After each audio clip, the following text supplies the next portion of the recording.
మలయాళ super star Mohan Lal నటించిన Lucifer cinema sequel Empuraan భారీ అంచనాల నడుమ శుక్రవారం రిలీజ్ కి సిద్ధమవుతూ ఉండగా తెలుగు రాష్ట్రాల్లో 5.5 కోట్లకు పైగా బిజినెస్ ను వరల్డ్ వైడ్ గా అక్షరాల 100 కోట్ల రేంజ్ లో ప్రీ రిలీజ్ బిజినెస్ ను సొంతం చేసుకుని మలయాళ సినిమాల పరంగా ఆల్ టైమ్ ఎపిక్ రికార్డును నమోదు చేసిన ఈ సినిమా అడ్వాన్స్ బుకింగ్స్ పరంగా కూడా ఊహకందని రికార్డులతో ఊచకోత కోసింది. కేరళలో ఆల్మోస్ట్ 11 కోట్లకు పైగా అడ్వాన్స్ బుకింగ్స్ ను మొదటి రోజుగాను సొంతం చేసుకున్న ఈ సినిమా కర్ణాటకలో 2.5 కోట్ల వరకు ప్రీ బుకింగ్స్ ను దక్కించుకుంది. ఇక తెలుగు రాష్ట్రాలలో 1.5 కోటి వరకు, తమిళనాడులో 1 కోటి వరకు, రెస్ట్ ఆఫ్ ఇండియాలో మరింతగా జోరు చూపెడుతూ ఉన్న ఈ సినిమా టోటల్ గా ఇండియాలో మొదటి రోజుగాను 17 కోట్లకు పైగానే ప్రీ బుకింగ్స్ ను సొంతం చేసుకుని దుమ్ము లేపగా ఓవర్సీస్ లో సినిమా $3.5 మిలియన్ అంటే 30 కోట్లకు పైగానే గ్రాస్ బుకింగ్స్ ను మొదటి రోజుగాను దక్కించుకుంది. దాంతో వరల్డ్ వైడ్ గా 47 కోట్లకు పైగానే గ్రాస్ బుకింగ్స్ ను దక్కించుకున్న ఈ సినిమా ఓవరాల్ గా వీకెండ్ గాను 72 కోట్ల రేంజ్ లో గ్రాస్ బుకింగ్స్ ను వరల్డ్ వైడ్ గా సొంతం చేసుకుని ఊహకందని ఊచకోత కోసింది.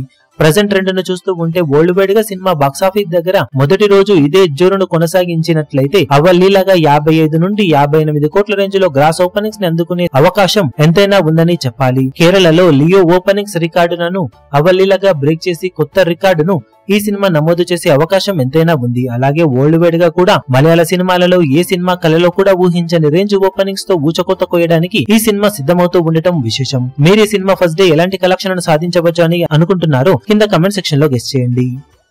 ఈ వీడియో మీకు నచ్చినట్లయితే లైక్ చేయండి, షేర్ చేయండి, ఛానల్ ను సబ్స్క్రైబ్ చేయడం మాత్రం మరవకండి. ఏ చిన్న అప్డేట్ ను మిస్ అవ్వకూడదు అనుకుంటే బెల్ ఐకాన్ ను ప్రెస్ చేయండి.